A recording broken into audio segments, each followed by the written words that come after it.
So by looking at this passage, we can just really see a beautiful picture of the gospel, and how we are so dead in sin and covered in filth before the Lord comes and removes that filth from us and gives us pure clothing and robes us in his righteousness, which is just insane. We are so undeserving of that grace.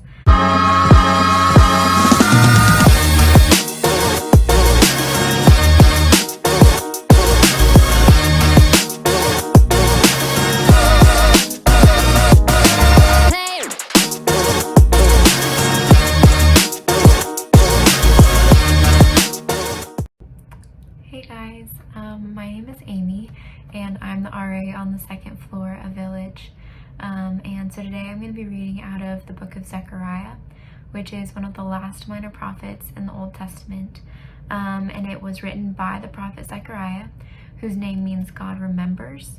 So essentially through this whole passage, or book, I guess, Zechariah is pointing towards the coming Messiah, and just reminding God's people that he has not forgotten about them, that he is sending someone. So throughout the whole book, there's a lot of different visions, which are used to talk about the coming Messiah, and just other things to come, but also to kind of give readers a peek behind the curtain and into like the spiritual realm. So the vision that we're going to be reading today is out of chapter 3, and it's the vision of Joshua the high priest. So I'm just going to read the first 4 verses, and it says, Then he showed me Joshua the high priest standing before the angel of the Lord, and Satan standing at his right hand to accuse him. And the Lord said to Satan, The Lord rebuke you, O Satan. The Lord who has chosen Jerusalem rebuke you. Is not this a brand plucked from the fire? Now Joshua was standing before the angel, clothed with filthy garments. And the angel said to those who were standing before him, Remove the filthy garments from him. And to him he said, Behold, I have taken your iniquity away from you, and I will clothe you with pure vestments. And so in this scene, or vision, I guess, it's basically what you would picture as like a court scene in a movie or TV show. And so Satan is the accuser, and the Lord is the defense and advocate for Joshua, the high priest. And so when it's talking about Joshua being clothed in filthy garments, that is a representation of his iniquity and the iniquity of all of the Israelites. But also in Hebrew, that word filthy literally means covered in human excrements. So this is not just like a minor filth, like this is absolutely disgusting, has no business being before the Lord. And so here Satan is accusing Joshua of his iniquity, of his sin, and saying that he is guilty.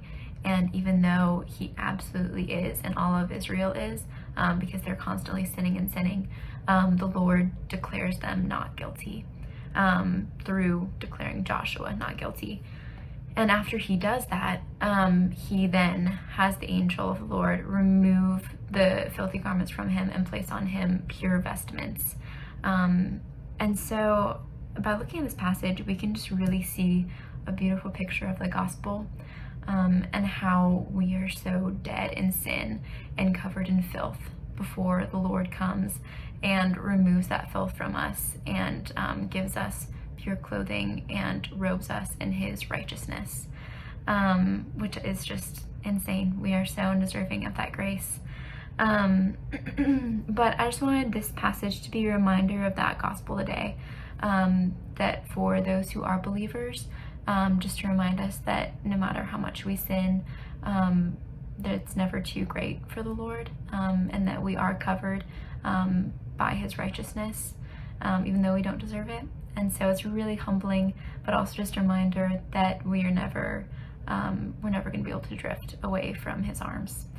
And also for those of you who are unbelievers, let this just also be a reminder that if you come running to the Lord in all of your filth and sin, no matter how much you've sinned, no matter how great it is, he is able to cover it because he's that great.